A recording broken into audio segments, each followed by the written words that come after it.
Accordia.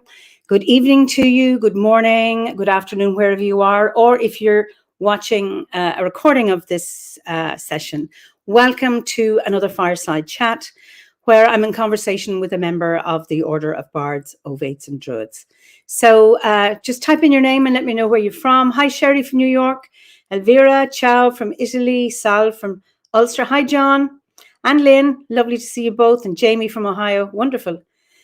Ashanti from Australia, I'm very impressed that you're getting up so early. And Hugh from Taiwan, lovely. Hannah, Tucson, Arizona, wonderful.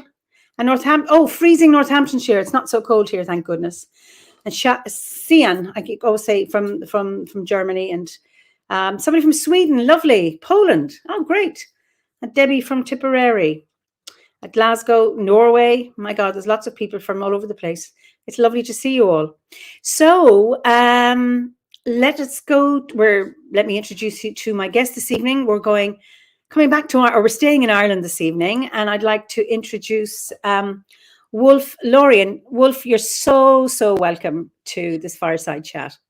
Thanks very much, Eimear. Thank you. So we've got people from Finland. My God, it's Germany. The Wirral, cold again. Sorry about that. And the south coast, cold coast of the UK and Aberdeenshire. So welcome, Wolf. There's a big yay from Pat Booker in Ulster. Hello, Pat. So just tell our viewers where you're from. Or where you are and then where you're from originally, because people will gather by your accents that you're not Irish. Well, not originally Irish anyway. Yeah. No, well, now for the last 20 odd years, I've been living in County Clare, out on the west coast of Ireland. And before that, I lived in a few different places, but mostly in the south of England. I moved over when I was 30, so that's actually 24 years ago now. So yeah. So what's your, because people may not be aware that Melanie, your wife, was on a few months ago, yes. but for those who may not have heard her speak about your landscape, so just to tell us a little bit about your landscape there. Yes. Actually, first of all, if you walk up, our house is nestled into the hill. One of my neighbours many years ago told me that there was a particular winter of bad storms in the late 1800s, and there was a period of time after that where a lot of the houses were built back into the hills to have that bit more shelter. So there's no back door from our house. You'd just be straight into the mountain. If I go up the hill from where I am, there's a little spot where actually we did our initiation when we started the course, where on top of the hill there's this large square slab of stone, and from there you're looking out, and to the left there's the Burren, which is a place of special scientific interest. Then you've got the whole of Galway Bay. On a really good day, you can see the 12 pins, Connemara. And if you just go up over the hill to the other side, then you're looking off into Offaly. So it's a beautiful, absolutely beautiful view. And when you come down from the top of the hill there, basically there's all these hidden, tucked away little sort of streams that just charge water off the top of the mountain when it's raining. And within those gullies, you'll get these hanging woodlands, some beautiful trees and bluebells. It's all very wild. My nearest neighbour I can kind of point to across the valley. And so it's a very soft green landscape because the Atlantic weather hits the other side of the Mhm. hill. So by the time it comes over us, it's usually we'll get a bit of the blessing of the rain. It's just a bit of soft rain, and yes, we're very lucky. It's a fair few miles to the nearest shop, and it's a very soft, quiet landscape. Some mornings in the winter, like at the moment, because from my house, if I look off towards the south, I can see off to Shannon. Yeah. Um, and because we're up on these hills in the winter, the mist will come in or there'll be low cloud. And literally, and I had this experience once when I first went to Glastonbury, the cloud is below you and you just have two or three tiny islands of the hills rising above the cloud, Magic. and it's just fantastic. I had when I was about 17, I think, when I first had my learn to drive, I went down to Glastonbury. Didn't even know there was a pathway up it. Literally, just went straight up the side. Um, Ah, it was kind of I can't remember if I think it was late at night rather than early morning. And yes, we suddenly came out of all this fog to an empty tour with the clouds just stretching off forever, and it was fantastic. Such an introduction to a magical place. oh, But yes, so this place reminds me a little bit of that some mornings. it's beautiful. I'm just struck by not many people talk about Offaly in Ireland. We were talking about scenic places, and that's where I was born. And I'm just curious as to when you said when you look over the other side, you see Offaly. What do you see? Well, we're actually because a lot of the area here is planted with firs. You know, there's a Mhm. lot of forestry. So when I look off You mean into fir trees or yeah, firs, as in fir fir trees, trees? it's quilcher land. So you'll have belts of broadleaf, and then you'll have an awful lot of fir trees and things like that. There's a lot of rowan. Um, so actually, when I look off in that direction, it's mostly woodland I'm looking at. Um, and you'll as I teach night classes up in County Galway, and when I refer to this part of the world, they'll say, because it's very quiet and it's mostly woodlands, they refer to it as bandit country. But yeah, so it's mostly woodland, but occasionally you'll be walking through the forest there and you'll find the stones of an old house. There's a lot of ruins in amongst it because I think a lot of the land was bought in bulk. So yeah, so one night actually we went up to the top of the mountain to do a ritual, and the stone was there, and we had it all beautifully laid out and everything like this, and we were getting ready to start, and the sun was just going down over Galway Bay, which sounds terribly like a song, but anyway, it was, and it literally lit up all of the little locks and kind of riverways. Um, until it got to Galway Bay, and the sun kind of finally set in what we call the purple hour here, and we just looked at each other and we kind of said, "You can't follow that." Yeah. It was perfect, and we literally turned around, and there was a full moon over just pine trees and dark sky. And it was just, to this day, it was, nature just basically said, you think you can do a ritual, watch this. You just couldn't follow it. It was brilliant, amazing. So, what mountain is it that you were going up? These are the Slivolti mountains. Ours is a hill with attitude, because actually I think it's something like 1,000 feet. Is Once you're over that, it's a mountain, but ours is like In 900. Ireland, it is. Yes, ours is 960. So the only reason it feels like a mountain, firstly, is the roads up it tend to be at that angle, but also the land around is quite flat, going out along the Shannon and out into Galway Bay. So these hills really just come up quite steeply. But yeah, so ours isn't referred to. A few of the other hills are referred to, like the Irish name would be for mountain rather than hill. Like we're Sliabh not, Look. yeah, Yeah. that's it. We're not Beha, but a lot of them will be sleeve this or that. Oh, wonderful. Brilliant. So what brought you to Druidry initially?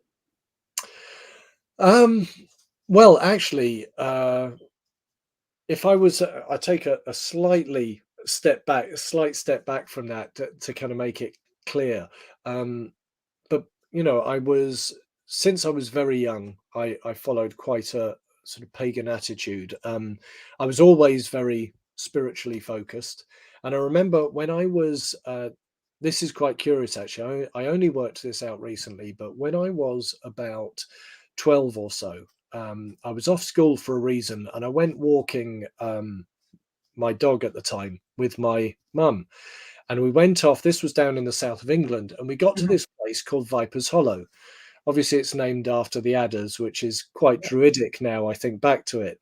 But it was this tiny little wooded valley. It was a beech wood because I grew up on chalk. And we were sitting there, and she said the strangest thing, which to someone who was as intense and scorpionic as I am was just deadly. But she sat there and said, this place has real magic in it. Years and years later, when I was reading Doreen Valiente's biography, I realized that my mum, like a lot of mums back in those days, would sit and listen to Radio 4. And Doreen Valiente had been on Radio 4 talking about the early days of Wicca and, Gardnerian magic and things like that. And looking back, it was exactly around that time. She must have heard that talk to start talking about magic and spirit in the land. And we had this very curious conversation about it. And after that, forever after that, I found my spirituality, particularly actually in that area, but in those woods, in those beech woods. And when I was a little bit older, when I was in sort of 18, 19, I started my own group with some friends, and, we would go up there for every festival and practice. And that was all under Beechwoods. And so when we came over to Ireland and we traveled round, and I think Melanie might actually have told the story of how we found our house in her chat. But one way or another, we ended up in this beautiful house tucked away in East Clare. And we worked sort of together and solo, very kind of quietly. We worked on the land, we worked with the land. And then, but you do find, having worked with groups, because I had my own group in the UK, and then when I met Melanie, she had a group she worked with. The groups kind of combined, and we worked that way for many years. And then when we came over here, working together, that kind of isolation was actually lovely. It worked very well for our kind of process. But you do miss the conversations, you miss the camaraderie and the things that you would talk about, the deeper issues that it's very hard to get to, talking sort of with people in the mundane, as it were. And then one day we started listening to podcasts, and of course Melanie heard Druidcast. And I came home and she said, look, you've got to listen to this. And I listened to it. And straight away, I think we signed up for the course. And we just haven't looked back. It's, that was just fantastic. It was really, I just think it hits so many perfect points for so many people. It doesn't matter where you're coming from to Druidry, because you make it, every person makes the journey their own journey. But yeah, so I came to it through Dave the Bard, yet another person. I want to see yet another person. That's just wonderful. Because so you were living in Ireland when you joined the order. Yes. Yeah.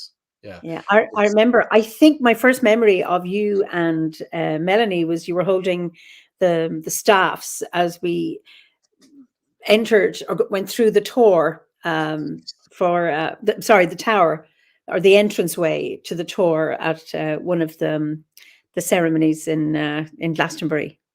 Yes, that's right. We kind of, when we went to that one, I don't think that was probably the one before the 50th. Sorry, I'm looking over to Melanie because she's my memory.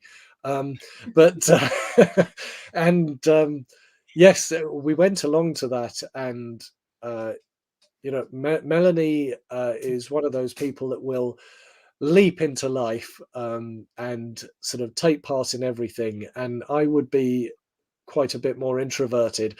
So we're going along there, and I'm like, right, don't volunteer for anything. We'll just go. We'll kind of watch. We'll see how. Don't volunteer for anything. 20 minutes in, we find we're Druid 1 and Druid 2 at the Avebury ritual, and we're doing the staffs for the tour ritual. So it was an experience, and it was brilliant. Actually, I love the summer gatherings. Oh, they're absolutely wonderful. Yeah. And hopefully we will have our summer gathering in 2022. Yes. And, I mean, we've been doing so much online. It's great to be able to have these chats, and hopefully these will continue. And these will continue. Well, everything willing. But it's just lovely to be able to meet physically as well. It's just to have that outdoor experience. Yeah. I suppose thinking of when we haven't had the outdoor, but that this pandemic and all of the restrictions that have brought us is teaching us or amplifying the importance, I think, of our inner work and being able to hold ritual within, and even through a medium like this, that we can create magic even in online. It's a really interesting, I suppose, not demonstration of it, that you can actually feel it and hold a ritual online in a way that I would have said was impossible, but actually is. You really can, and it works. I mean, we have enjoyed every one of the rituals, and yeah, the energy is absolutely there, which is kind of strange. Because I think a lot of people that follow Druidry, the, the roots of their Druidry are in the earth, That's right. and yet it has actually worked so well, and it's been a great addition to what we do anyway. I'm quite sure there's very few people in the order who haven't still gone out and done the things that they like to, that are important to them. But it's been wonderful to have that addition to it. Yeah. Because I know, when we were, we were hoping to have the gathering and the installation ceremony in 2020. And then we said, okay, it'll happen in 2022 or 2021. And then Philip said, well, if it doesn't, sure, we'll do it on the astral and we'll be able to hand it over. And that's exactly what happened. Yes. Because when I was sitting in my room, in the sitting room, the room next door, just watching the screen, well, actually I had my eyes closed. I could feel Philip passing it over to me. And I mean, even though that was all recorded and was done in bits, thanks to Dave and his magic, I hadn't heard the complete thing. And it actually felt it. Yes. And there was a friend in the room and said, I'm not a druid, but by God, I was there. I could feel it. I could see it. It was happening. Yeah. So that was really important for me, and was a very profound experience. Hannah says online has been ideal for me. Absolutely, Hannah. It's and Poppy says the same. Yeah, they've really thanks to this technology that this has been available for the members. Absolutely. Yeah, I think it's funny actually, because especially for many of us that might actually be more introverted, I love going to things, events and stuff like that. But there are people that will love to get out there and circle dance and bang the drums, and you feel like saying the introverts meeting will be over there in that hedgerow. It's and so being able to have that online aspect of it, and to listen to have the time to listen to all these people, and it's been the conversations that we would never get around to having otherwise. So it's been fantastic. Well, Pat has something to say. It's not really a choice between in person and online for me. They feel like different things. In person is gorgeous with people you're close to. Online is great for meeting folk you wouldn't normally get to mix. And then she says, also you can do it in your pajamas. Of course, Pat. So there are a number of introverts here reeling. Actually, Lisa says, and it's really interesting, if not for online, I would be a lot weirder. Online is a community lifeline. Online has been perfect for me as I don't have much choice living in Gibraltar, but I've met many brilliant people online. Thanks, Sandra, for that. The introverts meeting, that's Jamie. Yeah. So it's and somebody loves your statement. The introverts will be over there on the hedgerow.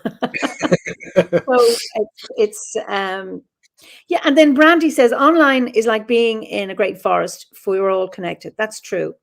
So it makes it possible. Joanna says location, work, kids. Yeah. I mean, and you know, you're talking about if we were meeting, I haven't met you here in Ireland, apart from yes, at Asia.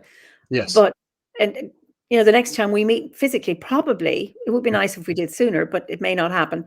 We'll be in Glastonbury, and it'll be Wolf, Melanie, hugs, blah blah blah blah blah. We must have a chat, and then we don't because there's so many people. Yeah. So I've really, really enjoyed my chats with people, and I've gotten to know people whom I've met before, but get to know them in another way. And it's really funny, and I think it's paradoxical that we're having a conversation of depth and intimacy on a public forum like this. Yes. Yes. And there's something it's fascinating for me that this is possible, and here we are having a conversation about this. Yeah, yeah. It's funny you mentioned Asia, and do you remember at the last Asia we went to, Sugumi had come over from Japan. I don't know if you remember her, but basically Melanie and I kept in touch with her, and she's now, because as you know, I teach art, and she's a lecturer at one of the art colleges there now. And so the wonderful thing is she puts up all these amazing videos of interviews with Japanese artists, which I don't understand a word of, but I do look at the art. And so I've been, quite often I'll get in touch with her and say, look, I'm doing this in a class, what's that technique? How did they do that? And it's just the connections you make. You never quite know what connections you're going to make at things like these events, at the summer gatherings or at Eggshire. It's just fantastic. So yes, absolutely. Even despite myself, and it's out of my comfort zone, but I always come back. I always start these things thinking I don't want to go, and I always come back saying that was just amazing. I'm so glad I'm going next year. So yes. Absolutely. So Poppy asked, can you repeat her name again? Oh, Sugumi. Now I'm probably pronouncing it terribly, but it was Tsugumi, I think. I remember her now. Yes. Oh, great! Yes. It's lovely that you've been able to follow her heart. Yeah, and she's doing amazing stuff. But you see, again, we connected over the fact I saw her art, which in Japan they still very much teach a high level of skill in their artwork. So it's really refreshing to see. And of course, you're an artist, so you're obviously a visual artist. Do you write any poetry or do any writings, or are you a musician? I do. I write brilliant poetry. Unfortunately, no one else. I hear laughter in the background. I wrote a brilliant piece about treacle pudding in a can. But strangely enough, it just doesn't seem to other people's taste. Oh, I'm getting a red card. Okay. No. I am the death of poetry. I love. There are certain things, certain poems and things I love. I love poetic works. One of my all-time favorite books would be Khalil Gibran's The Prophet. Okay. Mm-hmm. And funny with that, because the first time I read it and thought, oh, it's all right, bit sort of new agey. And then, when you reread it and you realize that the ship he's waiting for is the afterlife, and it's a life review and things like that, and the depth that builds into it. I've read it 4 or 5 times now, and I've probably bought best part of 20 copies to give away. So I love poetic works, and I do love some poetry, but no, I don't. I try to stay away from writing it for the health of other people. But yeah, but no, and then I just think sometimes words are so powerful. It's things like often because I teach a lot of young people in their teens, We'll often have a lesson where I'll talk about, we'll compare some rap lyrics, because there are some brilliant lyrics in rap when it's done well, to someone like Kubla Khan, Coleridge's poem, which is one of my favorites. And just the meter of it and the pace of it can be great. So yeah, there's real power in it, but it's definitely not a skill I have. No. Well, there's a challenge here Oh yeah. from Danuta. Danuta's in Australia. No, I am the death of poetry. Now that is true poetic material. Yeah, very We could good. put a challenge. That is, I am the death of poetry, and then it can be like, I am the wind on the sea, and I am the. You can go. I am the death of poetry. So there you are. It's your first line. Yes, that's it. I'll work on that one. It's got to beat my treacle pudding one. So, but you're also a visual artist, and I have two of your prints in my house, and I've actually got them hanging on a wall. I found some wall space. So, would you like to just show us some of your work? Yes. You. Just how. What is it that inspires you? I mean, where do you get your imas? Where do you get your Awen from? It's funny actually.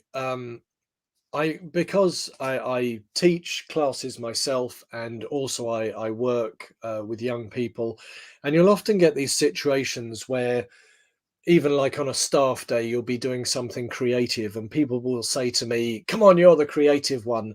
And usually whatever I create is the worst one in the room. So kind of ironically, I don't actually feel very creative. So when we went for, I'd always drawn. And if you just draw out of your head, what happens over the years is you end up drawing the same things because you kind of know you can do them all right. So your work slowly grinds to a halt and it doesn't become anything. And many years ago, when Melanie and I first met, without remotely knowing where this was going to lead us, we decided to go along to adult ed night classes. And so Melanie, I think originally was going for pottery. And the pottery one was full, and there was one that was offering introduction to corn dollies. And so she said, "Oh well, I'll give that a go," because she loves the folklore. And so I looked down, and there was one on painting, and so I went to that course. And on the first night, the tutor said, "Right, just paint or draw something out of your own head." And there was me thinking, oh, this is great. I can really show my ability. And I started drawing. And then he said, right, add some color. And I think the only comment I got that night, because the class was a big class, was he came past about an hour in and just went, are you colorblind? Like that. I took that as a criticism. And the tutor was a wonderful man called Jan Kotkowski, interesting artist himself, but his sense of humor, he was very arty, very modern arty, which I totally didn't get. And so I spent a few years learning painting with him, very, very amateur level still. And then we came over here and a couple of things happened. One of the paintings I'll show you is actually linked to be honest with you, my art blossomed with the land here. And it's always been a process for me. I'm afraid any art I do is 99% plodding and just doing the work. Now, funnily enough, what I've been working on for the last 2 years, which I don't really have any examples to show, is more recently I went back and I did a course in traditional painting methods with oils. And in those methods, you layer the oils on, and they build up. Your average modern painting probably has about 3 layers on it. But if you do it this way, you can build up 20, 22, 24 layers. And that is such a perfect way to magically imbue work. Because like with a knot spell, you're literally layering the magic layer over layer. And I kind of did this partly thinking, oh, maybe this is a bit in my own head. And I did a painting which I've called the Dark Lord, it's actually an antlered male figure in a woodland with the sun going down. Most of the picture is very dark, but we had a friend come up to visit, and I said, "Oh, pop into the room. You'll see I've literally just finished my painting." And she was sat there on the floor in front of it for half an hour. And I thought, oh, okay, that worked then. You know, hang on, do you have flurries of inspiration where you will paint loads and then it will calm again? Actually, yeah, this is something Jan taught me, that he said any artwork, the reason that artists produce stuff in you will have a series of maybe between 6 and 12 paintings, is because it is kind of like these conversations. I'll do the first painting and someone might say that's lovely, but I will be aware of what I didn't manage to do with it. And it's this kind of puzzle that you work through over a series of paintings. And maybe your first one will be the best, maybe the middle one will be the best, but they all, some of the paintings I love the most aren't my best paintings, but there's something where at some point it clicked and I made connection with something. You know, it's the same way that you can walk through a woodland, but there'll be one tree that you will just find yourself brought to. The same happens with the production of art. But I used to be far more prolific, and now my paintings are taking longer and longer because I'm working into them. But I just do it for the love of painting. I'd be going a bit hungry if I was doing it for the money. There are people now. I'm still. Yes, we're going to show the painting. We're going to show his work. But no. I'm interested. So when you're going to do some work, do you go out into nature? I mean, I'm not looking. You're going out to pay a mountain, so you go out in front of the mountain. But do you have like some kind of meditative practice, a daily practice, or that you do to prepare yourself, or does it? Yeah. Are there some days where you don't do anything, or do you have like what do you call it? Like a discipline that you say, okay, from 8 a.m. or 9 o'clock till lunchtime, I'm painting, or what do you do? Yeah, it's funny actually, because I do find that I cannot sit down and think I've got 40 minutes, I'll do a bit of painting. I actually do need time. With a lot of my latest paintings, I do actually set up sacred space, because it is, as I said, I'm developing more into trying to imbue the painting in that way. So yes, I paint in sacred space. I have a candle lit, I have incense, and I work away, and it's a process, it's a conversation. You know, on the other hand, sometimes if someone, you know, if I get a piece of design work, I still tend to have incense and candles going, and music and such. But you know, that is a process often where you sit down and you're just putting in the work to get it done to the best of your ability. So it does depend. But on my own work, yes, it's done inside in sacred space. Oddly enough, I don't paint landscape very often, and the reason is other than the one which we're going to show, when I look at the landscape, when I walk up over the mountain here and I watch the sunset, the idea of trying to mimic that in paste, almost it's not an insult, but you cannot capture that life and energy. I think you have to be there. Now there are artists that can capture that, and it's just not my skill set. So I find people and mythical scenes and ideas fascinating. I can't really go out and, yeah, if there's a beautiful scene, I just soak it up. I would find it so hard to paint it. I love the Japanese technique where they would walk meditatively through these places, often for weeks or months, and then it's almost like they'd soak up what they wanted from that, and then they would sit down in their studio space and paint it from their mind. You know, and that to me is an act of worship. You know, the ritual itself is an act of worship. So yeah, that's. Franny says something here. I recently started wet on wet oil work. I'm a novice, but I like to be on my own to paint, and I love the idea of doing this in a sacred space. Yes, and that wet on wet oil work. I've seen some amazing. Again, you'll find people doing that. They build, because you're building up layer on layer. You go so deep in the work of it. In a way, you actually don't need the sacred space because you'll create it in doing it. But it's lovely. It's a beautiful way to work.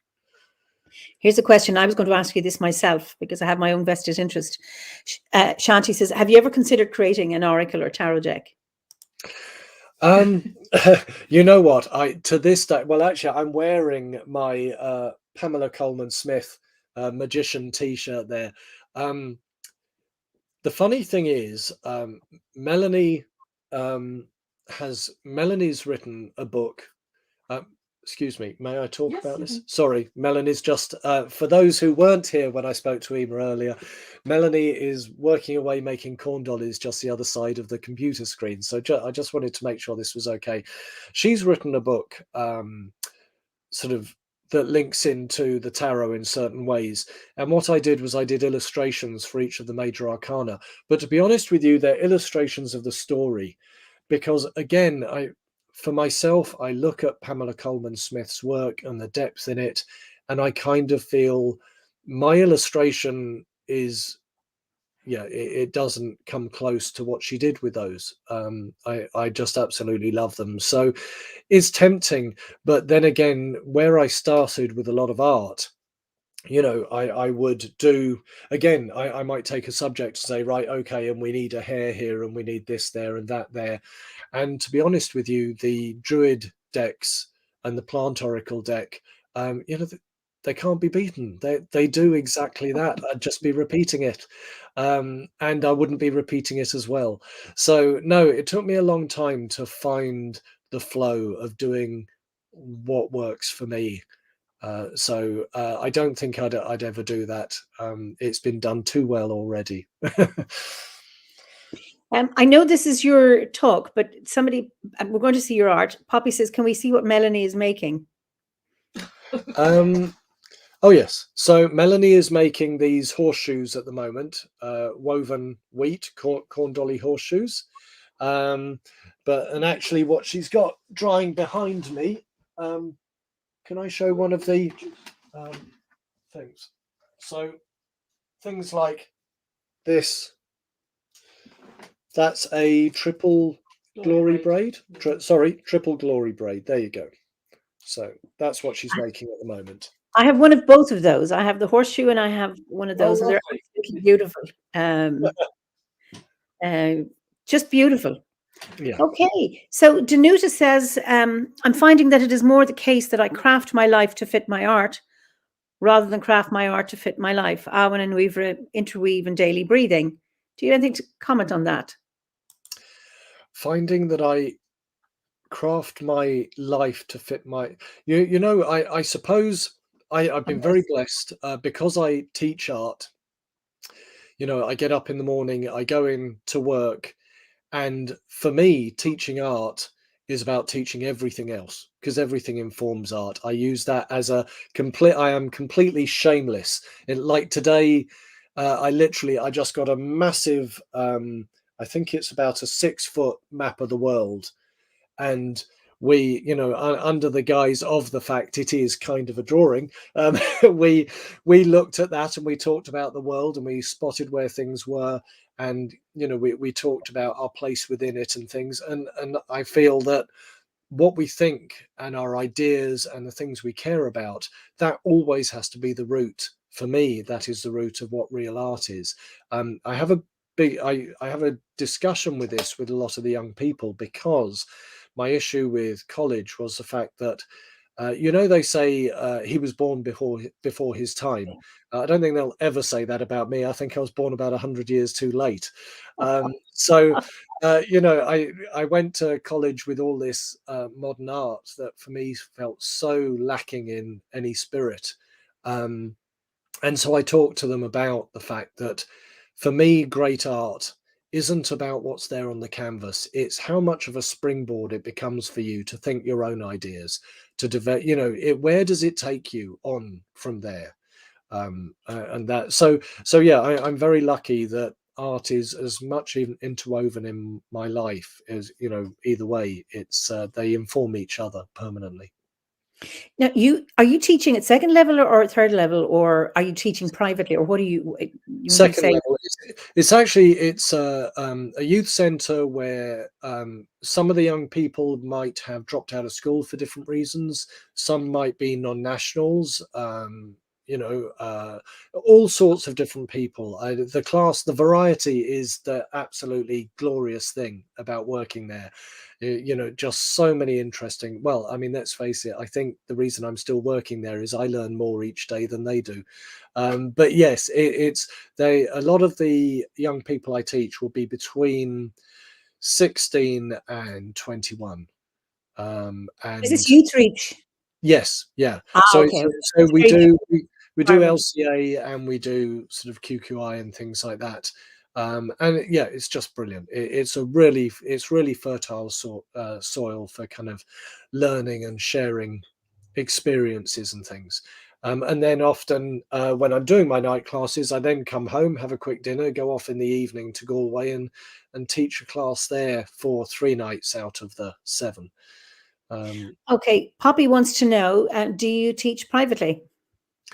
Um, well, at the moment, up until COVID and lockdown and all that, I was just so busy. I tended now my night classes were kind of private classes, so they were adult classes that would come along to those.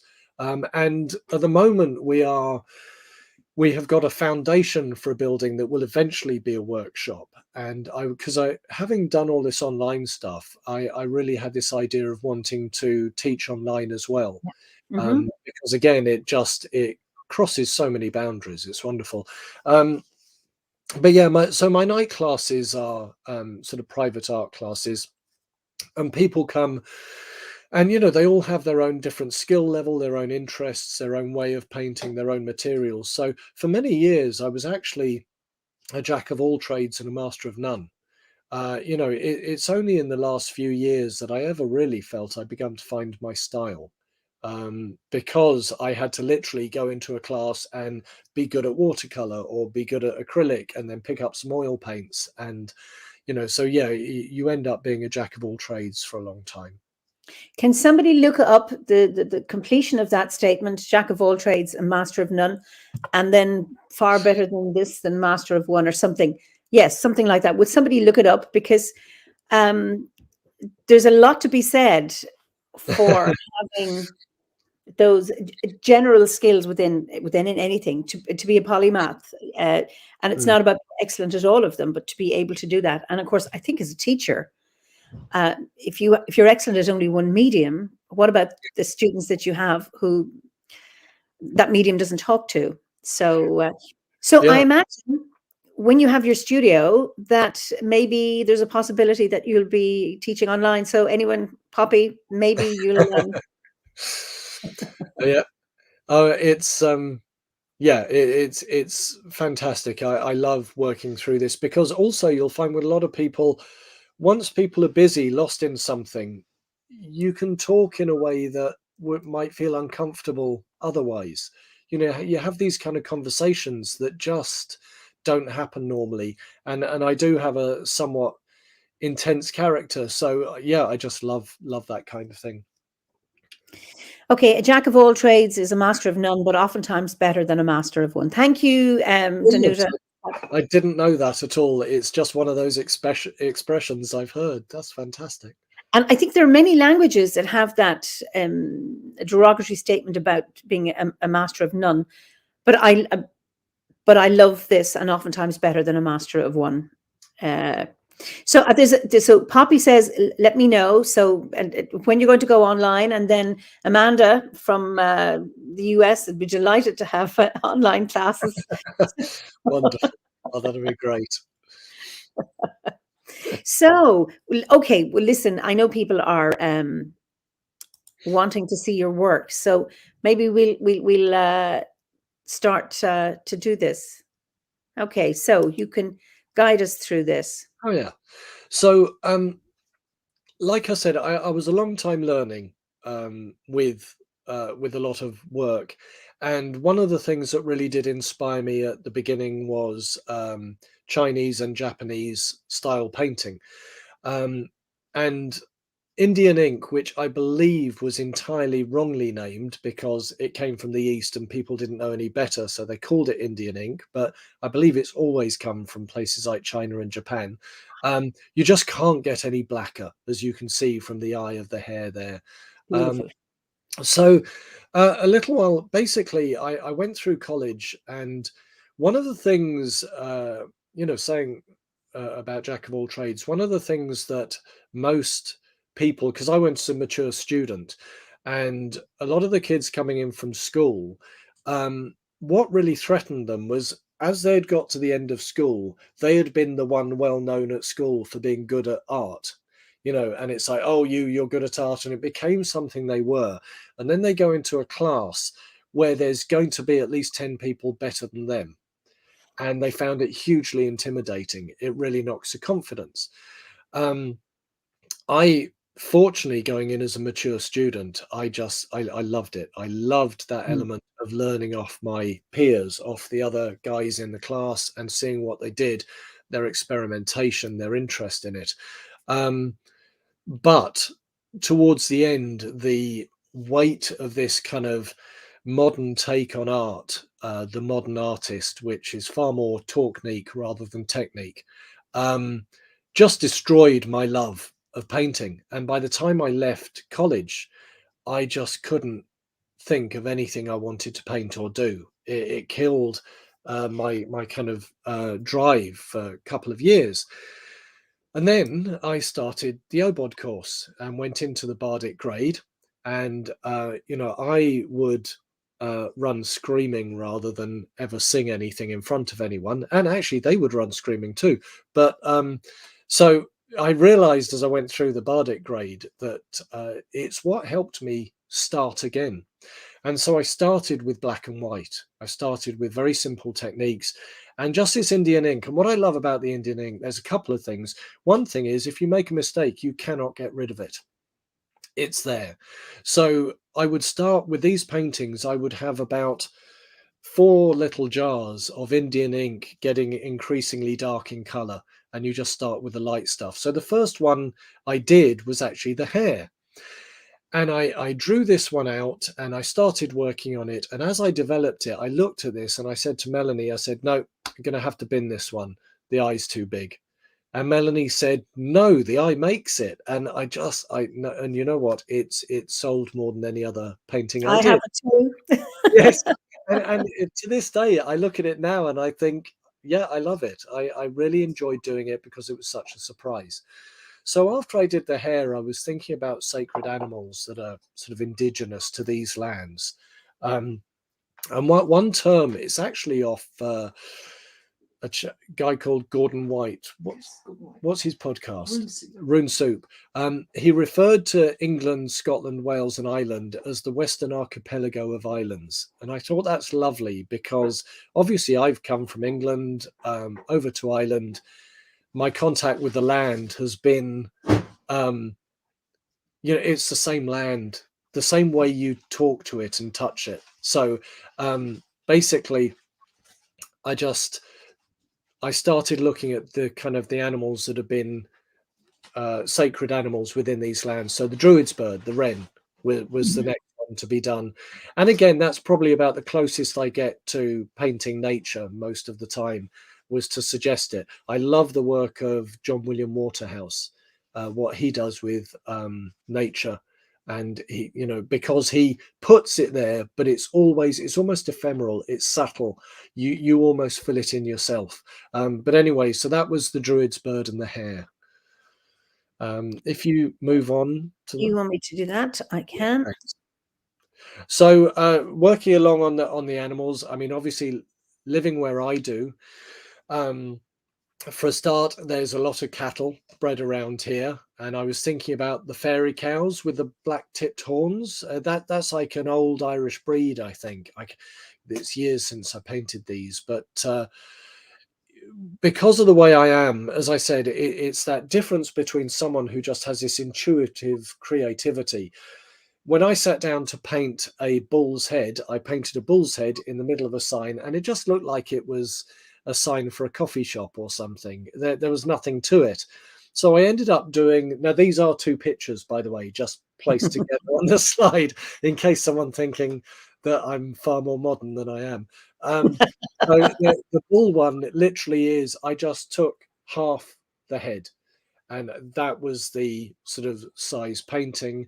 And that was very much about the fairy cows and things like that. Yeah, and again, the Indian ink, just the blackness you can get is just beautiful, but it has to go on last. And then they've been breeding eagles, no, hen harriers, and sort of they've had eagles up around our way here. And of course, funny enough, when we first came over to Ireland, we went along to Celt World at, I think it was in Tralee, Tramore, and they were telling the old Irish tales, and they had Amagan's story, but part of it was told by an eagle shape in the floor, and it was actually just a helicopter view flying over Ireland in this shape. But again, it's something I've always associated with that view of the world from above. So I did the eagle next. So that was my ink painting.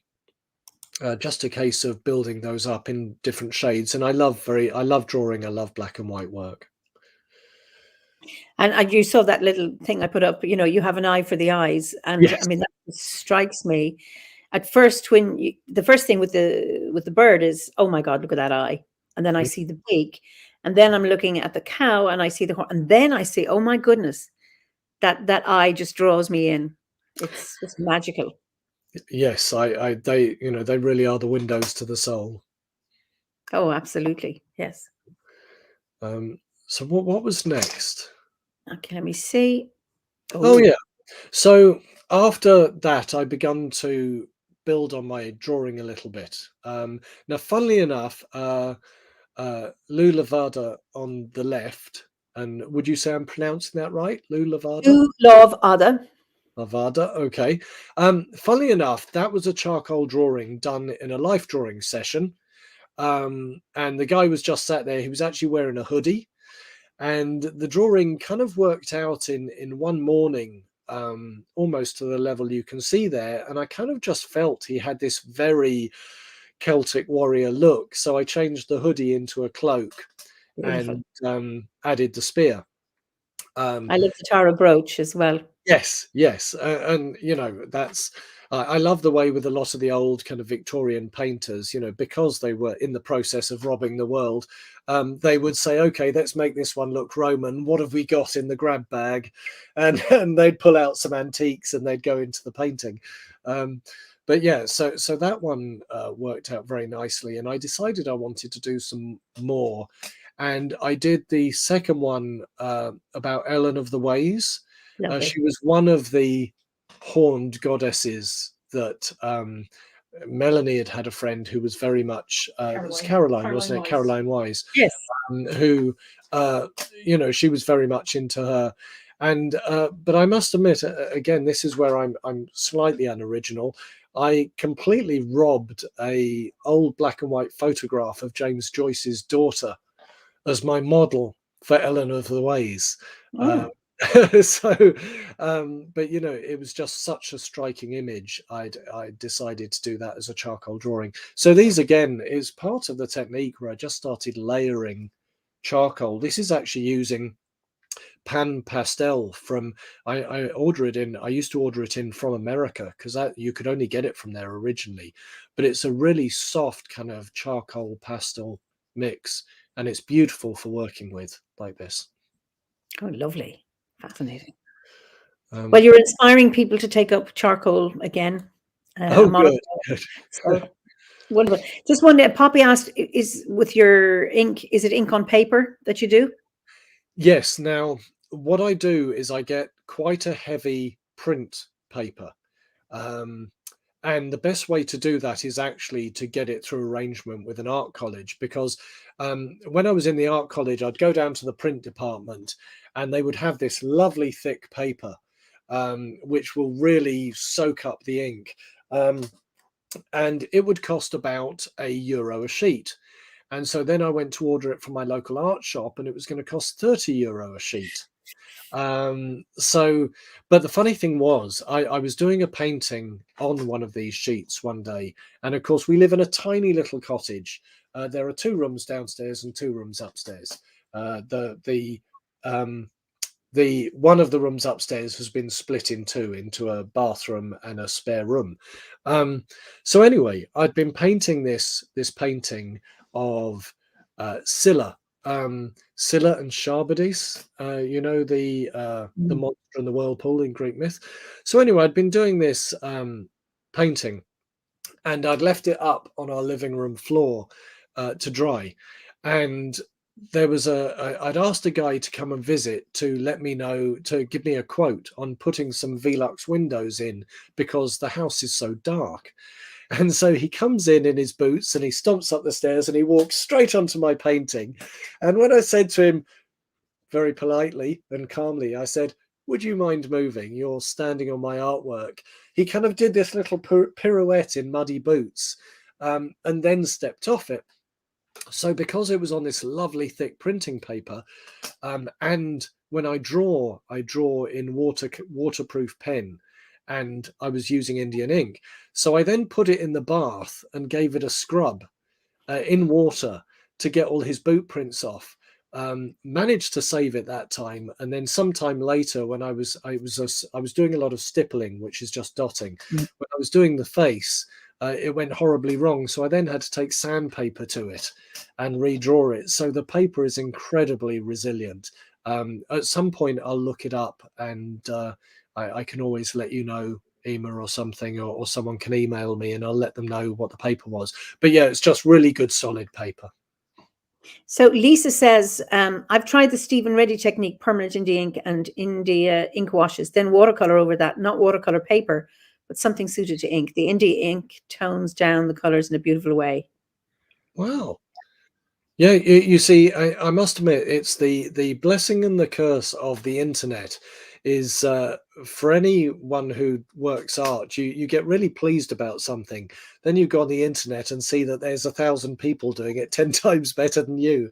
But this is what I love about it, because someone will say, "Oh, have you tried that technique?" And yes, it's just, there's so much to discover, and that sounds beautiful, actually. I'm not brilliant at color, especially, I mean, I do a lot of watercolors. I've done a lot of them for design. And I would say that I feel very critical about my use of color. It doesn't have the subtlety that someone who's really good at that manages. But yeah, so that sounds an interesting technique. Okay, so will we move on? Yes. So basically, I wanted to move on to something. Well, I love George Russell's writings. I love his watercolor. Again, he's the reason I don't paint watercolors sort of professionally, because when I look at his watercolors, he was someone so in touch with the Fae, so in touch with the spiritual realm, that he manages to create a painting with almost no color in it, so I wanted to do a series of work on the sort of Irish writers, the Celtic revivalists, Renaissance, I suppose. So I did a series of these. I've put 3 up, but George Russell, AE, was the first one I went to, because he also just has a spiffing beard, and I work in stippling with a tiny little pen. I mean, literally, I'll be 3 hours so lost in dotting the drawing, and I was going to stain it with tea or coffee. I thought tea would be particularly Irish, to kind of use stain. But in the end, I realised that I couldn't keep the colour quite general enough with the tea. And also I'm bad enough for having a cup of tea and my painting water next to each other, frequently taking a drink of the wrong one. So, so in the end, I used watercolor for these. But this was one of AE's poems, and it's about the sacred well. And so yeah, that was a lovely one to start with. I don't know if you can see the writing in that, but it says, "And when the sun sets dimmed in eve and purple fills the air, I think the sacred hazel tree is dropping berries there, from starry fruitage waved aloft where Connla's well o'erflows. For sure the enchanted waters run through every wind that blows." And I've got the ogham for hazel in the tree there, just the little branches off to one side. I think it's four marks to the left. Anyway, so yes, so that was one of the ones, and I did a series of these. Okay. Yeah, Well, so obviously this one is. This is the one that people would know. This was actually the first one, and my funny thing was my mum had been taken ill, and she'd had to move into a home.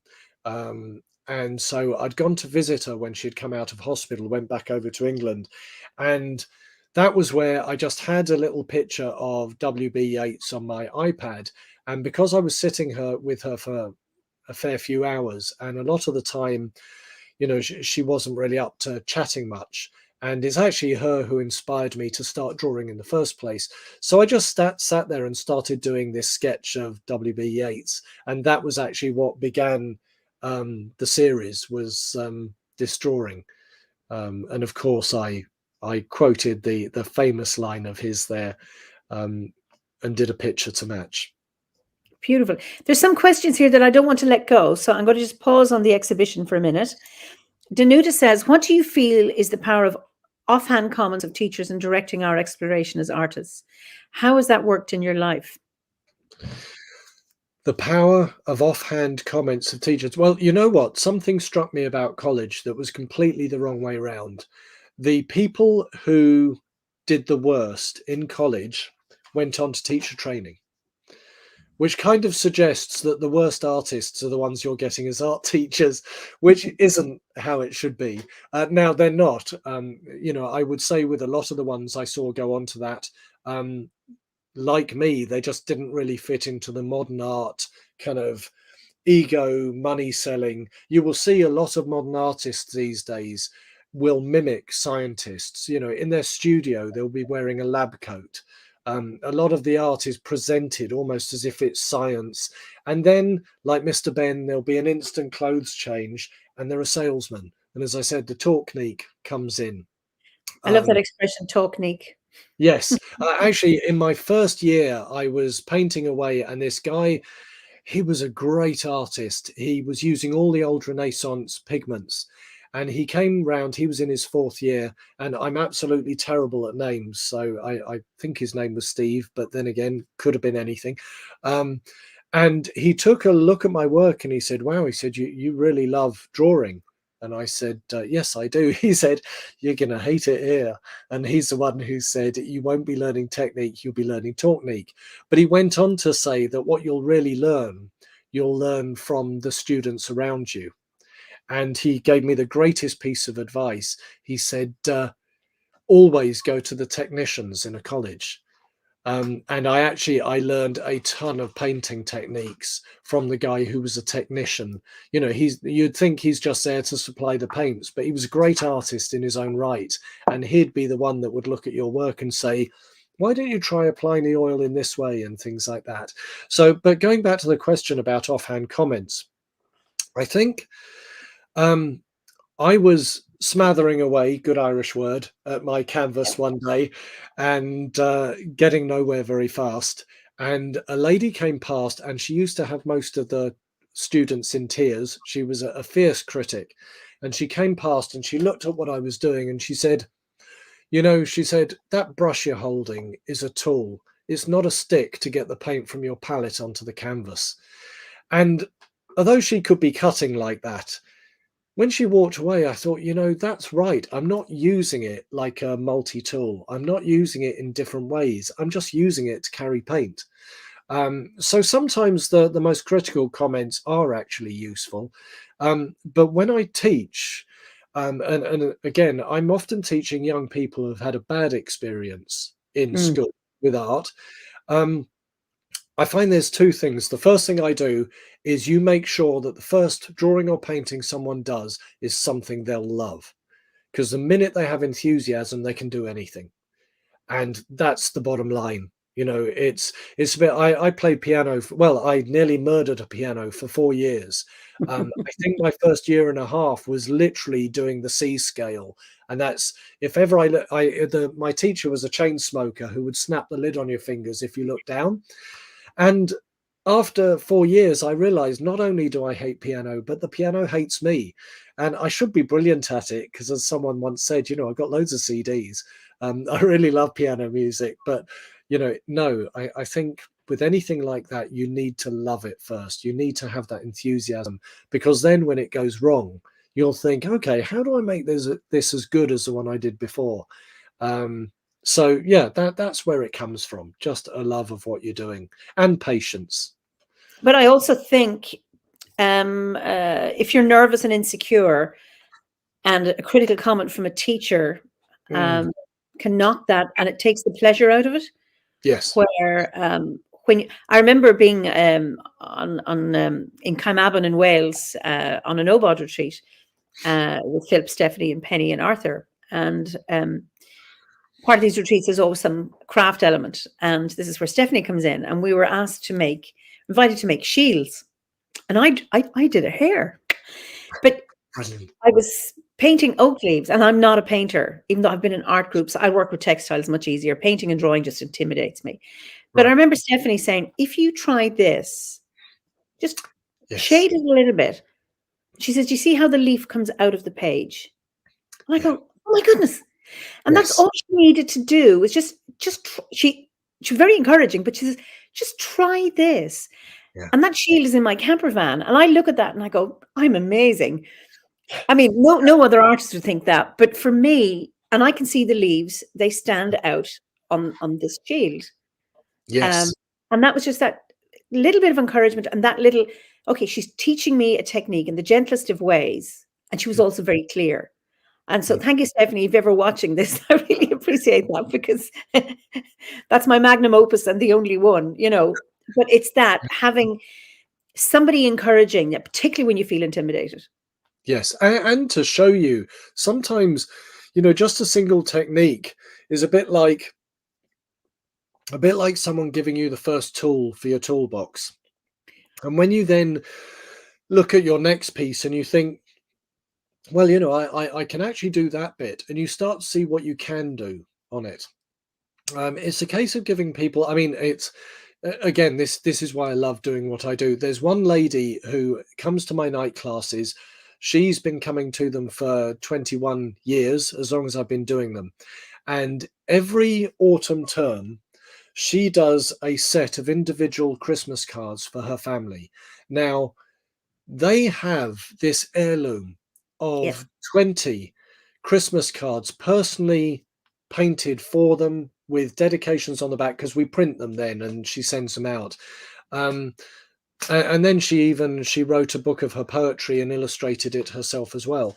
But to me, looking at that kind of work, which has such a depth of meaning in it, is 1,000 times better than me looking at some piece of, you know, bent metal on the roadside that is art that people have actually paid for, that means nothing to me. So, and no, I just love the depth of meaning and the contact that can be in work that really has honesty to it, integrity to it. That's beautiful. Amanda has a comment. I'd love to hear how you approach intimidating aspects of your art, whether it be a subject you may be unfamiliar with, or a section of texture, etc., that pushes your skill set and takes you out of your comfort zone. Is that enjoyable for you, and how do you handle mistakes? No, there's tears, there's tantrums. No, there isn't, honestly. It's, yeah, that's interesting. I suppose in a funny sort of way, every piece of art I do takes me out of my comfort zone to an extent, because it's always a journey.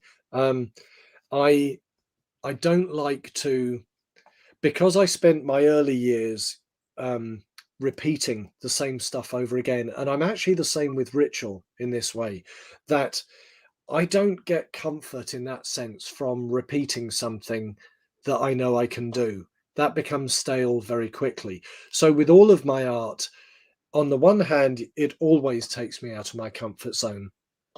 But on the other side, who am I trying to kid? The fact that I'm spending hours in my own head creating something absolutely is my comfort zone. But I suppose what I'm saying is there is always a challenge in what I do. And one of the best things I have is Melanie, because we're both craft workers. Having that second pair of eyes, when you've been working at something for hours, you cannot see the mistakes. Yeah. So Melanie will often come down and she'll look at something and I'll say, I'm finished. And that actually means I'm sick of it. And she will say, that eye doesn't look quite right, or that bit isn't there. And there's a part of me that wants to say, no, it's perfectly fine, it's finished. But no, that's what you need. And actually, with my art classes, there are people there that paint the most amazing paintings.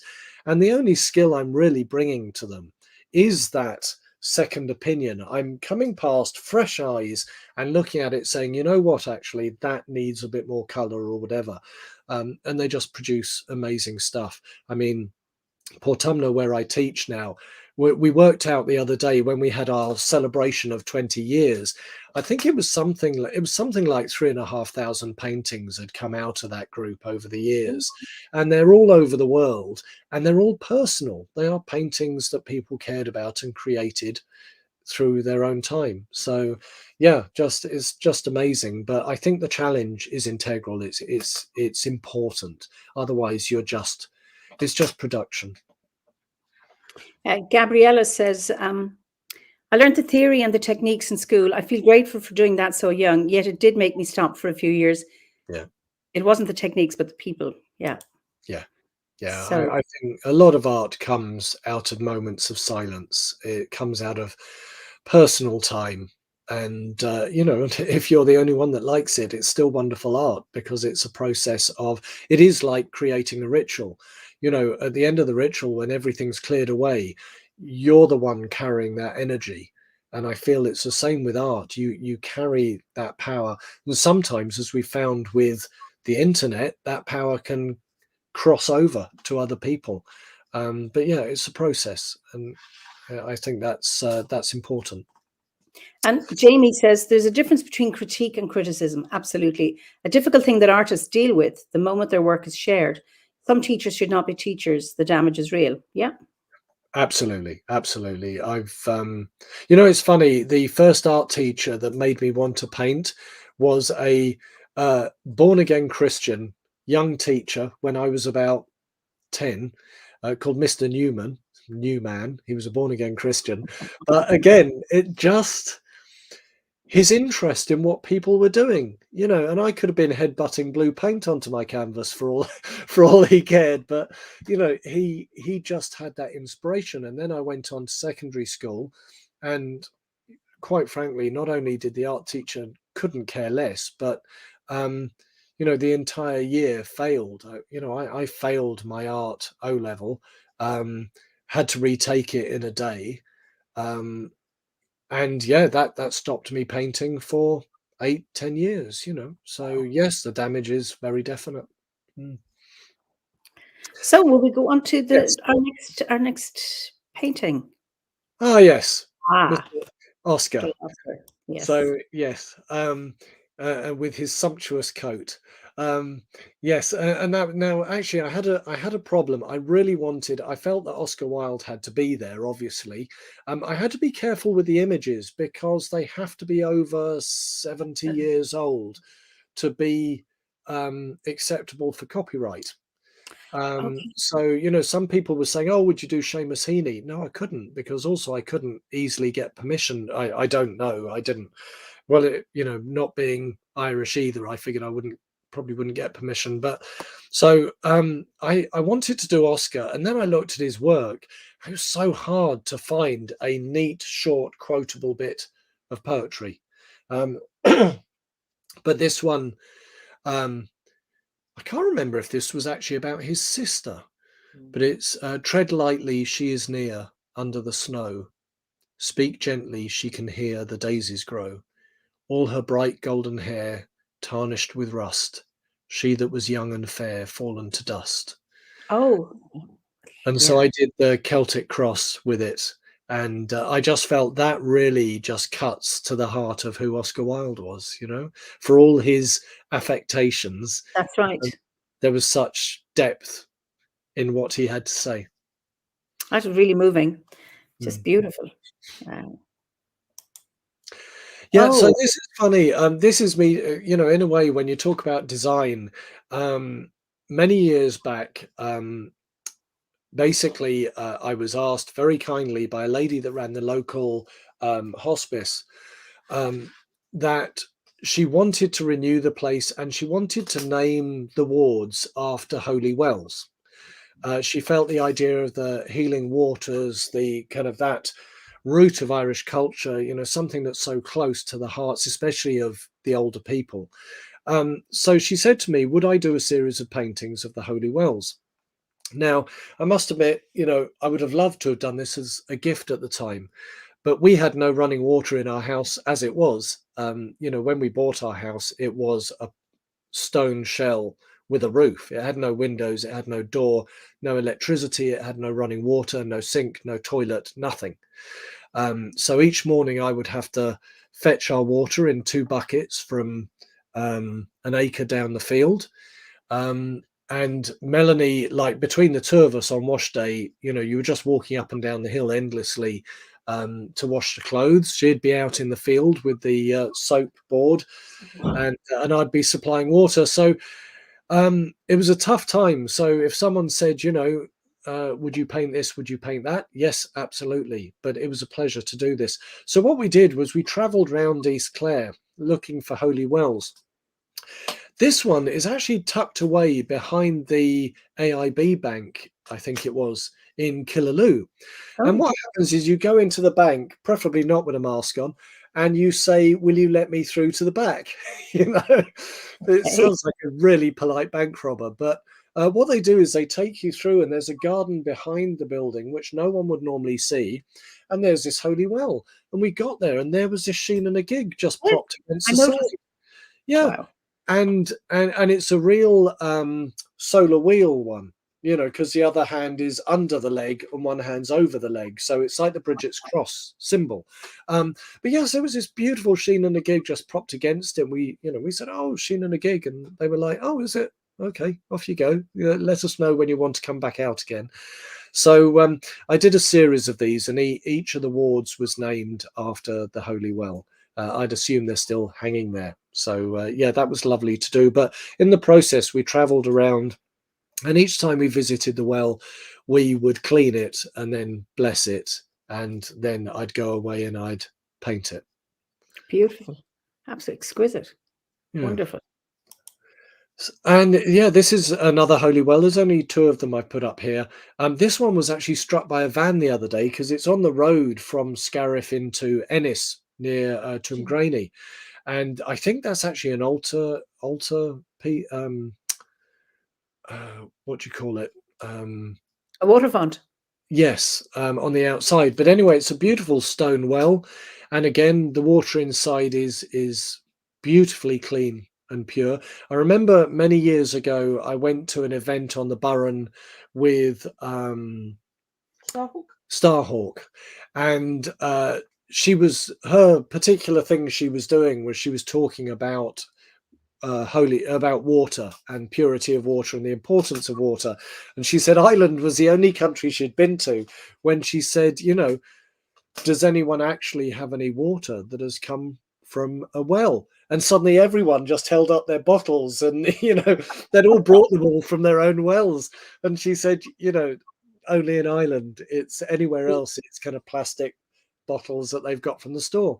So yeah, the painting the holy wells and looking at them was just fantastic, and it helped me to make some kind of contact with the real lifeblood of the land. That's beautiful. So Ah, this is actually, so the one on the left is where I used to have to fill the buckets. This is down in a field below our house, and basically Those 3 stones are where the water comes spilling down from about 3 different streams, and you could wedge a bucket under it. Now, the odd thing was, and it's all bluebells and everything. The odd thing was that in the summer, this particular spring would never dry up, but you could be there for half an hour waiting for the bucket to fill. So after many weeks of trudging down there to get our drinking water, I thought, I might as well paint it. I'm here so long. And this was the first oil painting that I ever really did, that I finished, that I was proud of. The ones I'd done in England, were very amateur pieces that I was just learning the ropes with, and I just didn't, I didn't get there with them. So this one now, the crazy thing with this is I've lost it. I think it's somewhere up in my attic somewhere, but I actually don't know where. This was painted on acrylic paper, so it like a card. It wasn't painted on canvas. We just didn't have the money for anything. I happened to have a piece of acrylic card left from when we'd moved over. So yeah, I don't actually know where this is, but it's up in our attic somewhere. And the funny thing was with the water, never having painted nature like this, the lovely thing about oils was I would paint the water and it didn't work, so I could scrape it off. And in the end, what I did was I painted the stream bed, and then I painted the water over the top of it. And I always joke that this is actually mixed media because I couldn't get over how black my blacks were on it. And then I realized we'd moved an old broken range into what was going to become the kitchen so we could cook. Because when we were first here, we literally had 2 stones and a piece of tin that had fallen off the roof in the fireplace that I would cook on. And so we moved an old range in, which used to belch smoke and fill, so if you lit the range, you had to open the door and all the windows. And I realized that this painting was actually, I think it's got as much soot as oil paint worked into it over the years. I eventually, when I'd finished it, I gave it a wipe over with a cloth, and it was like a whole new painting. But yeah, so that was my painting of the landscape. But you see, I think I had a real connection with the spirit of the spring there, so it worked for me. It's incredibly hard to work with the spirit of a place like that. It's quite magical. I can just see my eye being drawn into behind those 3 stones, but then you seem to have another doorway above it, and it's like, oh, you could walk right into that painting, and that's just looking at it on screen. Yes, yeah, it worked beautifully, and I know that if my art teacher had been looking at me, he would have said, that tree, which was actually a tree where the ivy had snapped it and pulled it down again, and he would have said, look, that's not aesthetically pleasing. You should take that out. But this is where I joke about lack of imagination. I just painted what was there. Nature had kind of done. Yes. And then the one on the right was part of this, my technique that I've been building on. That's a Da Vinci painting, which I've always loved. But I was just learning to layer the oil paints and work into it to get depth. This is Lady with an Ermine, which of course in England or Ireland would be called Woman with a Weasel.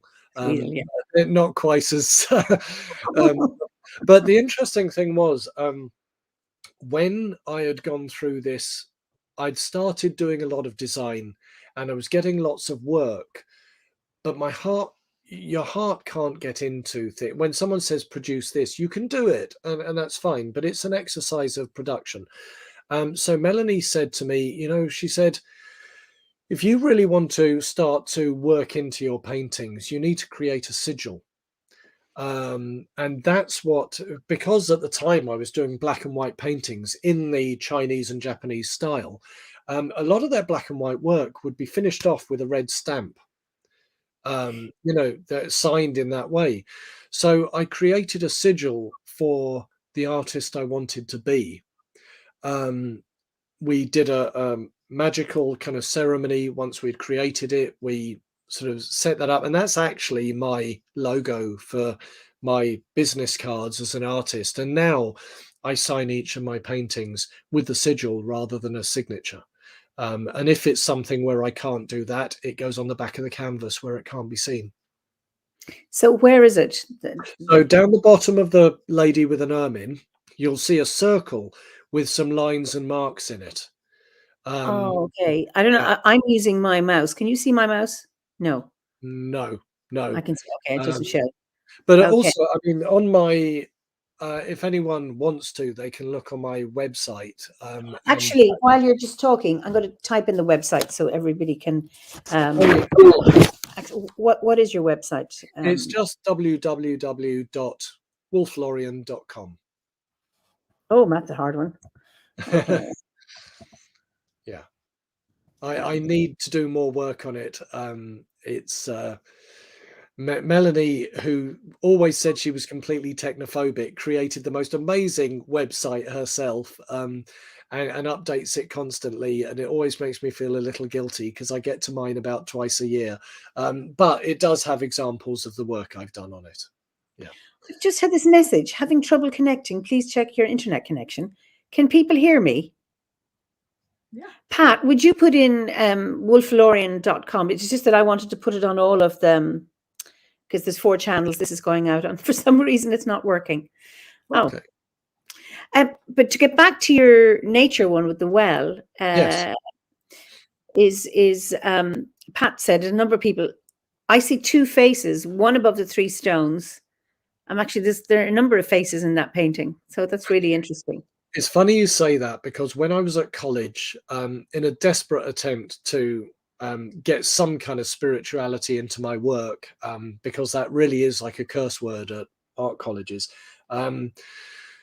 I did a painting of a angel statue from Highgate. And the idea of the painting was, what I did was I painted dozens of faces, people talking, flowers, but I layered over them with a darkness. So in the end, what you saw was an angel on a pathway with some of the tombstones. But as you looked into the painting, you'd suddenly think, oh, hold on, that's a flower or that's a face. And it worked beautifully. And I've always wanted the time to repeat that experiment. But yeah, so, and yeah, I find this, I mean, we've dry lined most of our house with wood, and there's barely a day goes by before one of us is sat there saying, do you see the antlered deer? Somebody Or do else. you see the seal? Yeah, exactly. So that's kind of part of, and again, that's what I love about Waterhouse. He did the painting The Magic Circle, which is one of my favorite paintings. And when you look in the background, there's these caves that appear to have a figure in them.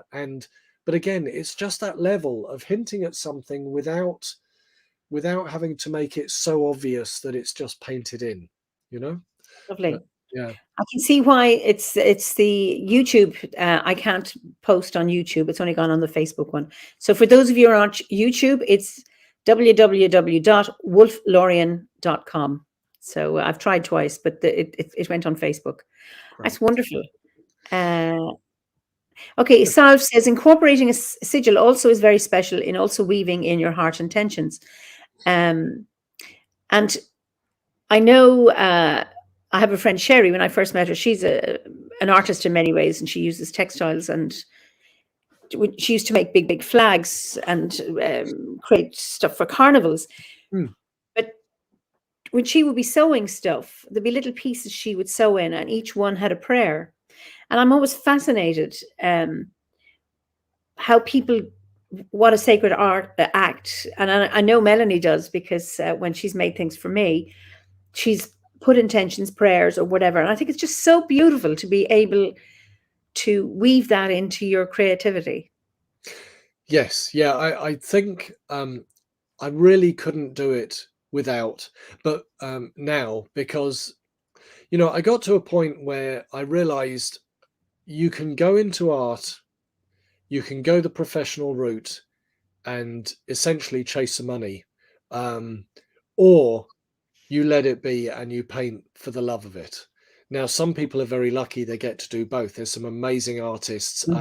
The atelier system, which has really taken off in America, Juliet Aristides and people like that, David Cassan, do these just stunning work, absolutely stunning work.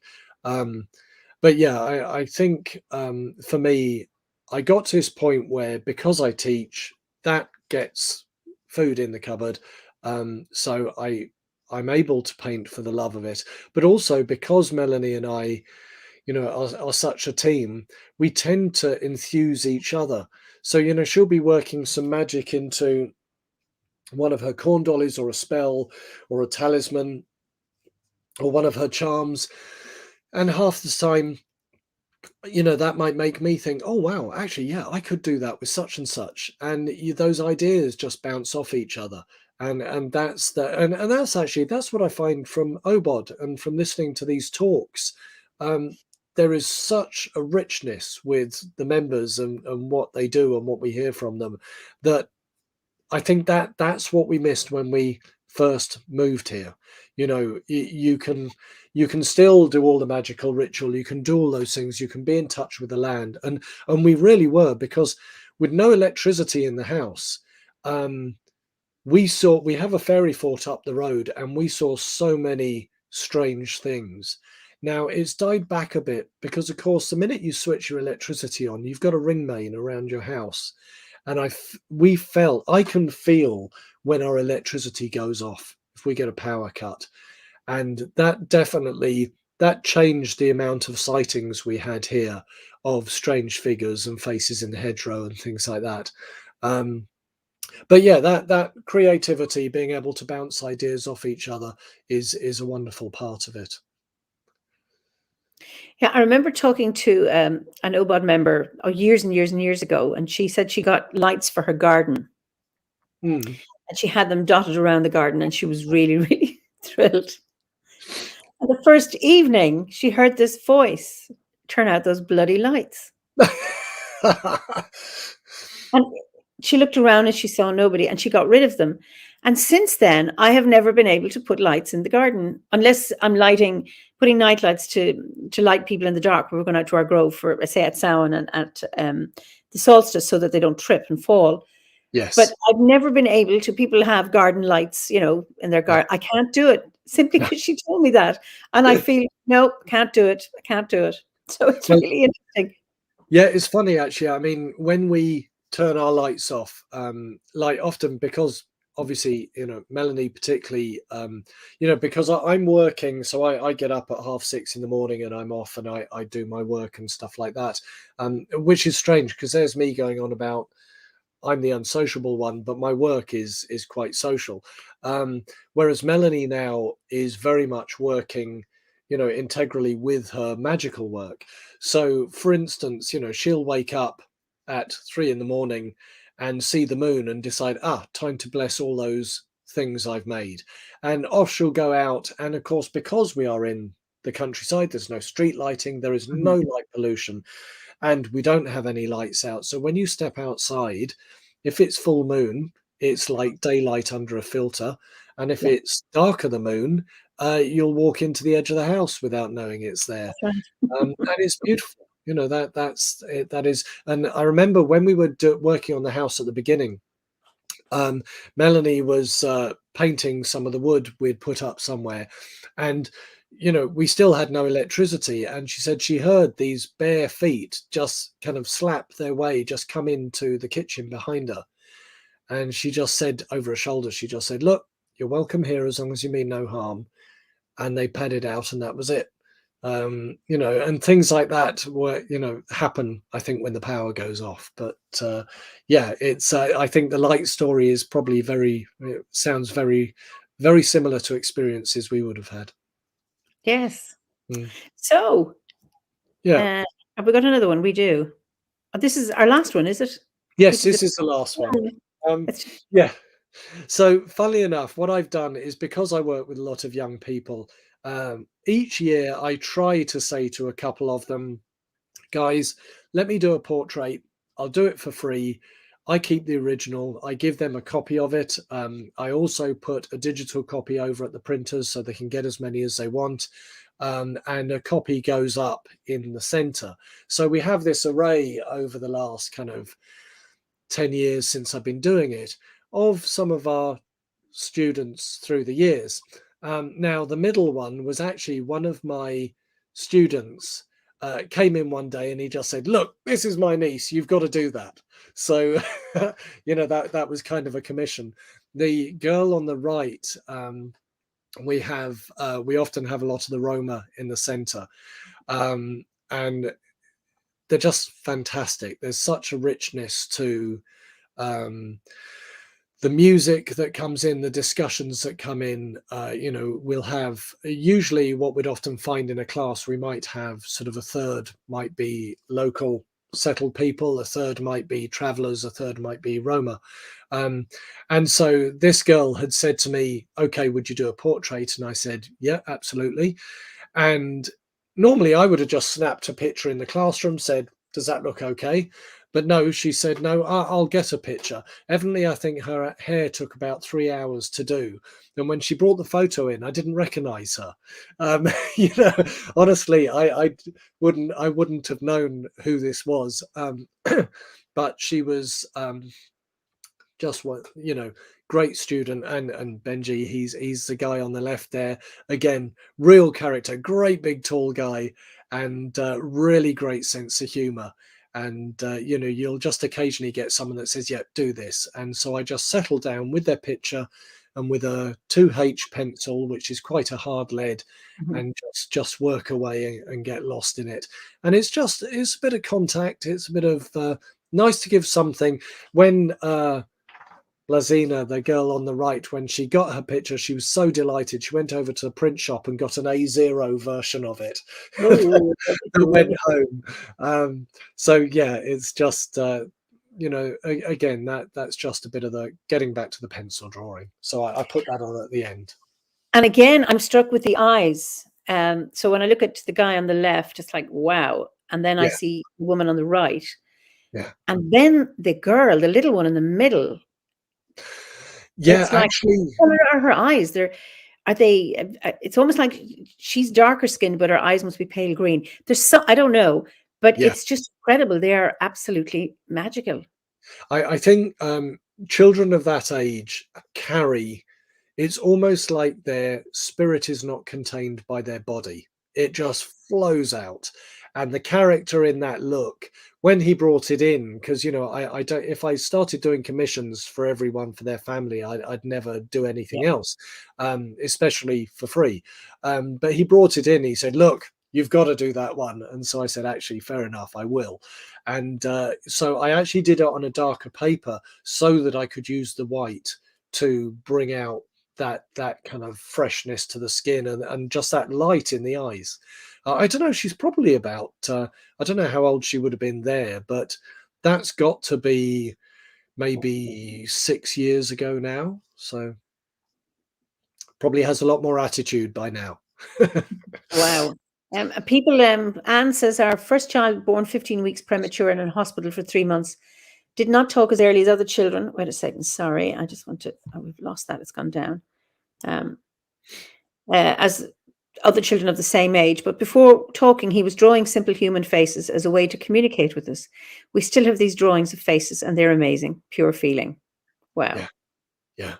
Well, I mean, this is it. It's that quite often when I talk to the young people, I'll kind of say to them about art, and I'll say, "Look, art is communication. That's what it is." And on one occasion, I had a lad who absolutely hated art, and I dragged him through what he had to do just to get the credits. But one day I sat down and I said, "Art is communication. Why don't you like it?" And he said, "That's why." He said, I don't want to communicate." And I said, "Okay." I said, that's fine. But, and we talked about it. And he essentially said, "I don't want people to know who I am or what I think." And the guy had been through an incredibly tough life. He had And good reason not to share. Yeah. barrier. He said, "I don't want to share." And so that was fine. And we had a laugh for many, sadly, he's passed away now, but we had a laugh for many years. And he was a character. He was a rogue, but he was an absolute character. You couldn't help but like the guy. But it was interesting that his communication about why he didn't want to communicate was so honest. Yes, so he had communicated. Yes. Yes. Wow.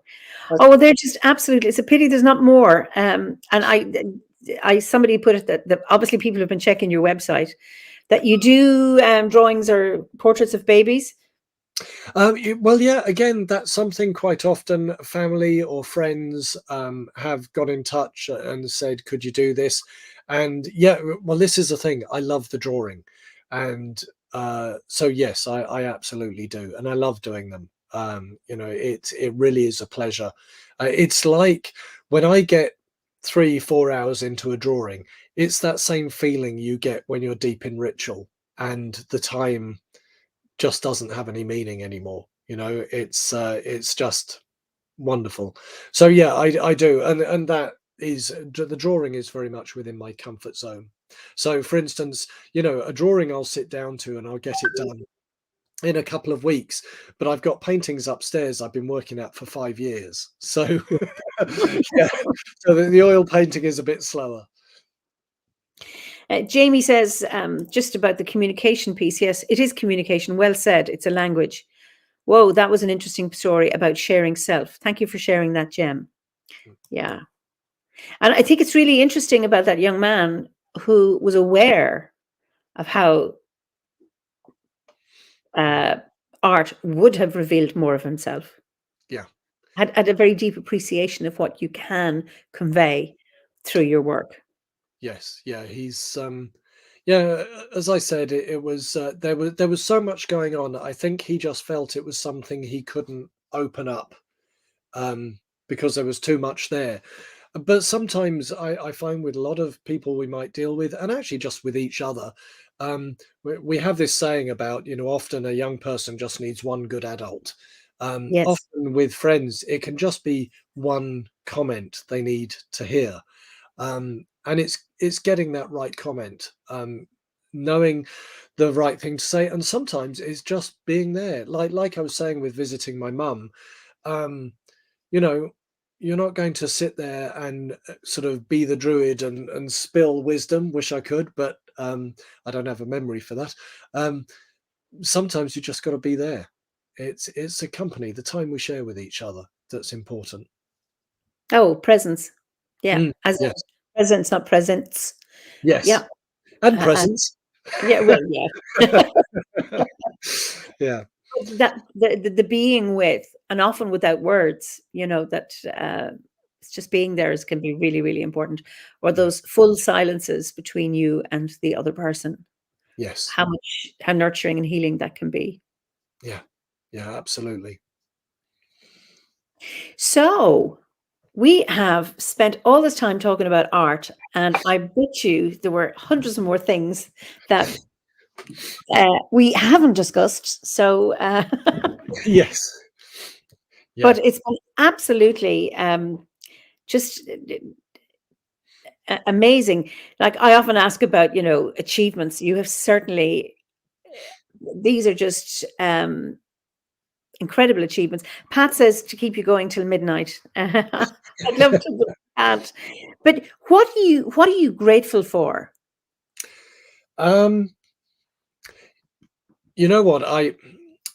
In my own kind of daily practice, I get up at 6:30 and I do a travel spell. Some people would think of it as a prayer. It's I talk to the guardians that guard our house and land.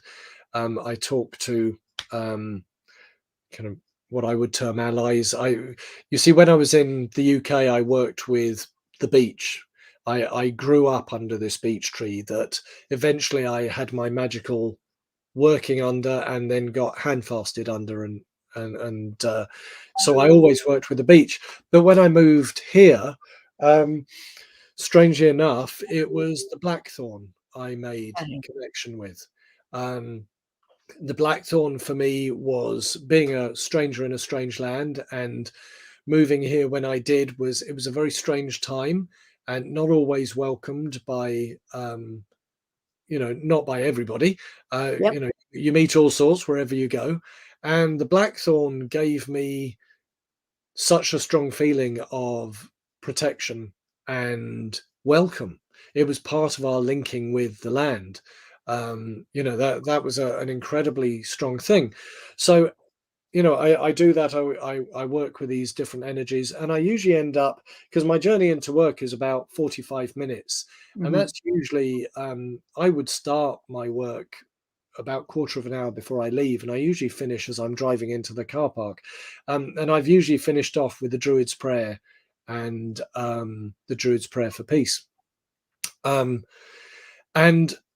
but out of all that, during that time, the one thing that I am most grateful for, I always say to the gods, I'm grateful for life, for being here, for this experience, because everything that we get is on that plate, but it's the plate that provides us with that.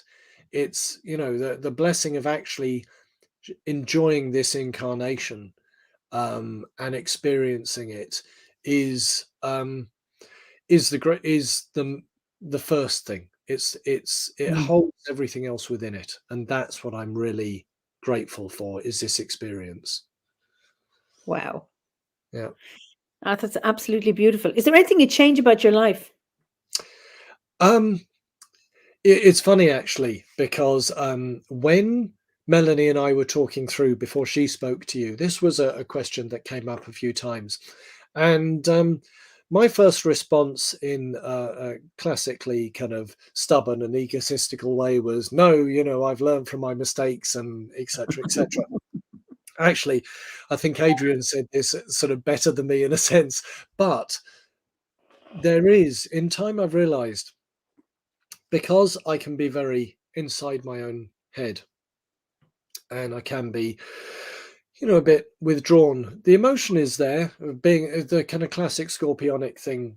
It's there. I have Cancer rising as well, so I'm a very.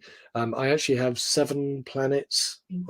Yeah, sort of 4 planets in Virgo, 3 in Scorpio, I think, something like that. But anyway, so I think, looking back, yes, there is one thing I would change, and it comes back to what we were saying about presence, about being with people. There are times when I was so wrapped up in life that I didn't take a moment to sit with someone. Or now, I don't have children of my own. I'm a stepdad to a fantastic guy who has gone on to earn 3 times what I earn. He's very successful and professional. He's a great guy, and but I don't have children of my own. We've always had dogs. I am a dog person. But obviously, in a sense, when you take on a dog, it's like taking on a child that is going to pass away when they're 12 or 13. I know that sounds very odd, but it can be really hard. And I must admit, at times like that, a couple of years back, our 2 dogs that were brother and sister passed away.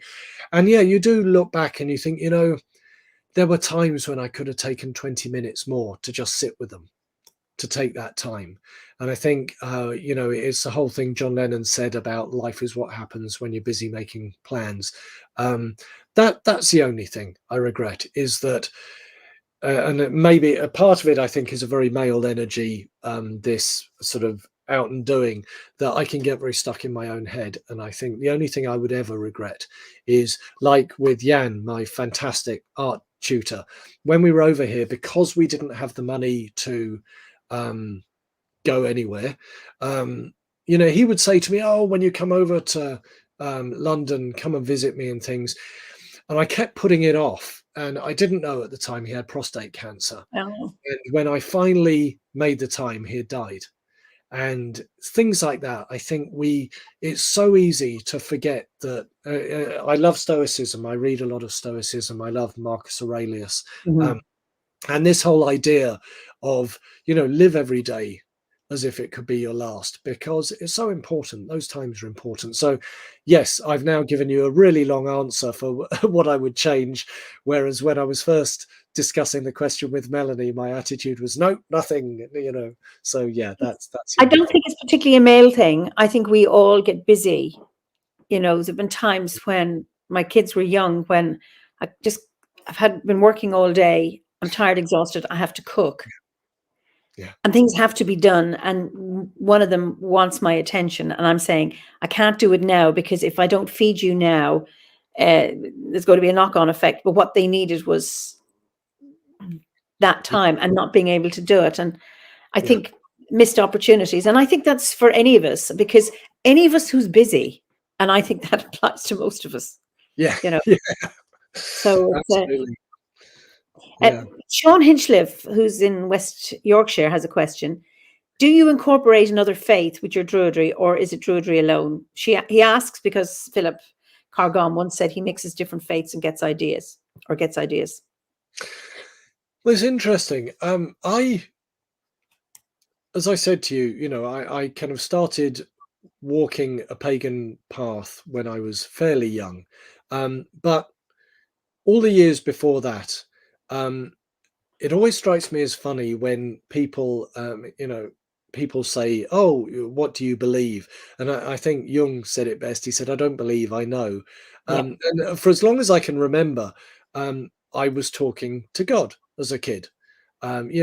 God was very imminent, was there. It was the person I had discussions with. And, this developed along my path. So even though, I would be very much an animist, I see spirit in everything. And even though for years I didn't work with specific deities, I think I had a fear of the marvelization of deity. So I worked with the Lord and Lady, the God and Goddess. In a sense, it's just, it's a binary system of kind of energy and stasis and things like this. But I think it's important to remember that we can never know divinity. And I use the term divinity more often because the whole thing about all gods are one god, all goddesses are one goddess. It's the same way that a Hindu could be seen as a pagan and a monotheist, because it's a journey of spirit, and that's a journey we're on. So I suppose in an odd kind of way, I've always viewed myself as a pagan. I see spirit in everything. I get funny looks when I do drive into the car park and I say thank you to the ticket machine, and things like that. I do kind of feel that everything is animate in its own way. That's just always been my knowledge. But I think, our brain developed to help us run away from stuff. And so it's not really a tool that's geared to understand a multi-dimensional universe. One of the things I often say to the kids, and I won't go on long with this, but it's one of the things I love the most to discuss with them. I talk about, and this is something I actually really got as I finished the Bardic grade, because I went through I'm always a slow learner. If the lesson is taught in the Bardic grade, I'll work it out in the Ovate grade. Eventually.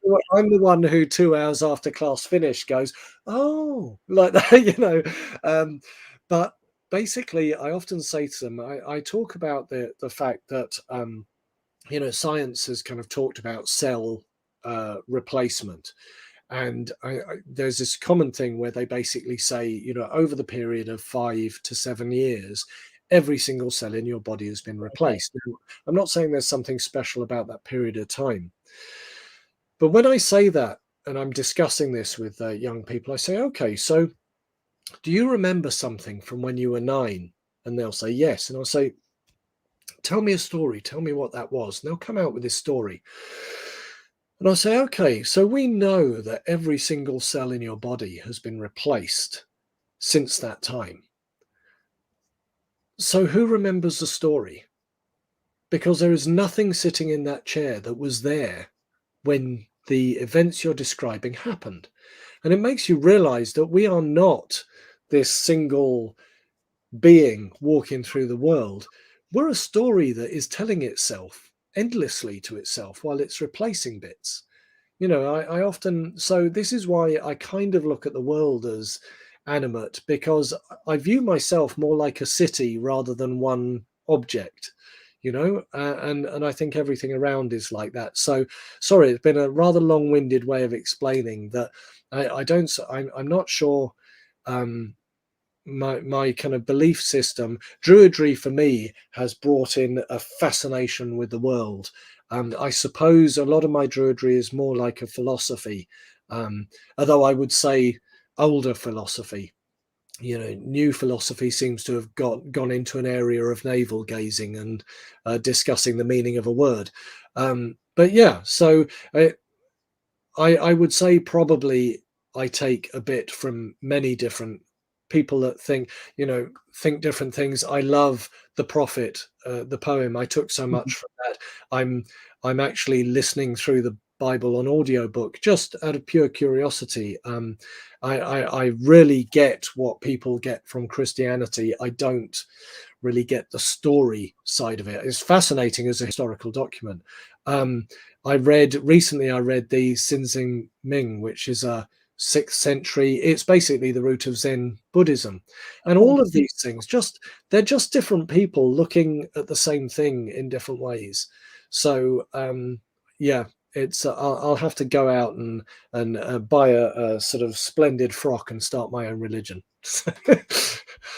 I mean, I've always known that, every 7 years everything's gone, but I actually hadn't ever thought, like who was there when I was 9. I mean, that's really, what is that thread, or what is that essence that we bring with us, which, that if it's just our physical, how unimportant it is in many, many ways. It's merely a vessel to carry our spirit with us. Fascinating. So Stephanie says, as an animist myself, I always come back to the idea that all beliefs could be accurate. If we could all accept or respect each other's beliefs and be open to the concept that we are not the all-knowing, when it comes to what everyone else should believe, we'd be so much better off. I couldn't agree with you more, Stephanie. Yeah, it's funny, to take the words from a demon of sorts. Oliver Cromwell was well renowned for writing to a more manic friend of his in Scotland and saying, "Consider, sir, you may be wrong." When you've got someone like that saying, think about the fact that you may not actually be correct, it kind of is a little jolt, a little reminder for all of us that the more I learn, the more I realize just how much I just absolutely don't know. And I think that's actually one thing which I do. It's why I don't do rituals the same way twice, because I really don't like, not that I don't like, but I don't feel comfortable with dogma. With this point, when we decide this is how something is, you might as well hang up the sign that says "done thinking," because you're not open to anything new.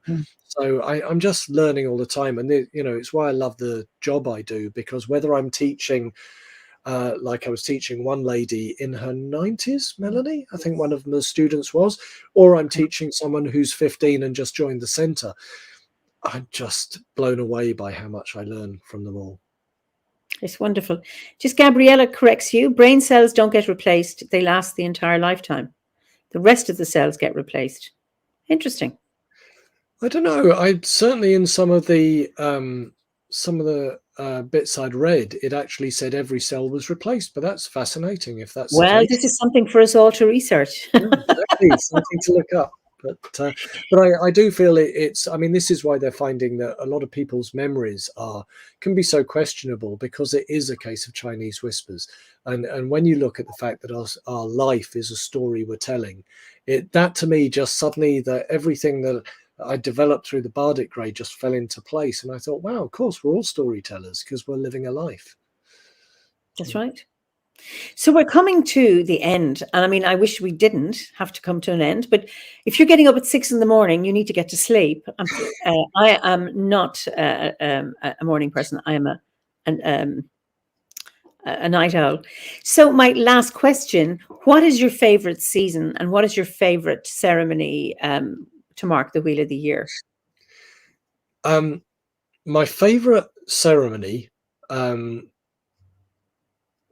it's difficult because I love all the seasons. I would say that for instance, I love May Day. I love the spring, the energy of it. And especially because we have 3 acres, we're full of ideas and we're always doing things. I enjoy the summer well enough, but it's actually the hardest season for us. It's where we're working the hardest. There's the most to do. I love the autumn, the that kind of sweet sadness almost to the autumn, but I love that. And I love the winter because it's a time when we get to rest, we have the range going, and we get creative. So I think with the seasons, it's very much something I get the full enjoyment out of every season, every day. Today is my favorite day always. But when it comes to ceremony, I've got to say, and it's probably because I'm just a big kid, Yule, midwinter is my favorite ceremony. And the reason is because whatever the faith, and even where I used to live, there was a lot of large Muslim population. But, everyone was stopping for Christmas, for midwinter, for, whatever term they put on it. There's almost like this global recognition of a time where people are perhaps a little bit kinder. And that's what I love about it. I don't really mind, it doesn't matter to me why people think they're celebrating it. I love that festival because I think people join together somehow. It's funny, one thing that I love, I know Pat has very sensibly got you into Terry Pratchett. And I think that the Tiffany Aiken books are possibly amongst the best magical books written in the sort of later part of the 20th century. But at the end of Hogfather, he makes a comment about man and believing. There's this little speech he goes on where Death is saying that you have to believe the little lies so you can believe the big ones, because the big ones are things like justice. Because he says you can grind down the atoms, you won't find a single atom of justice, but we choose to believe in it. And he says that man is the point where the falling angel meets the rising ape. And I think that's a lovely term for soul, for spirit and body together. And there is something about that to the Yule, to the Midwinter Festival. So, yeah, and so I think, being the big kid I am, that's probably my favorite. Oh, Gabriella likes to bet which festival is the favorite. She said Lunasa, but sorry, Gabriella. She said it's good. This is not with money. Well, actually, you see, Melanie works so hard through that festival because of corn dollies and the harvest and all the harvest customs, and it's wonderful. And it is, we thoroughly enjoy it. In our seed group, I think we made bread one year, didn't we, as well, and doing the corn dollies and things. But yes, there's just that moment of rest and calm and silence when you get to those dark days of the year. That kind of suit me in that sense. Listen, we've gone over the 2-hour mark. It has been just an absolute joy talking to you. There've been absolutely wonderful responses. So thank you so much for being a wonderful guest. So I just allow you to say goodbye to everybody. Well, yes, thank you very much for all the great sort of comments and ideas. I'll definitely have a look through that. And yeah, it's lovely. It's really, I was actually really nervous before coming on, so I thoroughly enjoyed it, Eimear. Thank you. Yeah, and so we can look at those because there's so many comments that we need to look at that we didn't get to respond to. So I'll just send you backstage and I'll just say goodbye to everybody. So listen, thank you so much for joining us again this evening and for your wonderful comments. And it's been such a joy talking to Wolf and reading about his creativity. So I look forward to seeing you next week for another Fireside Chat, which will be before our, actually it will be after Imulk, but we're having the Orders Imulk ceremony will be on Saturday, the 5th of February, and that is at 7 p.m. Universal Time. So I look forward to seeing you next week and at our Imulk ceremony. Until then, be slán, be well and safe, and slán go fóill.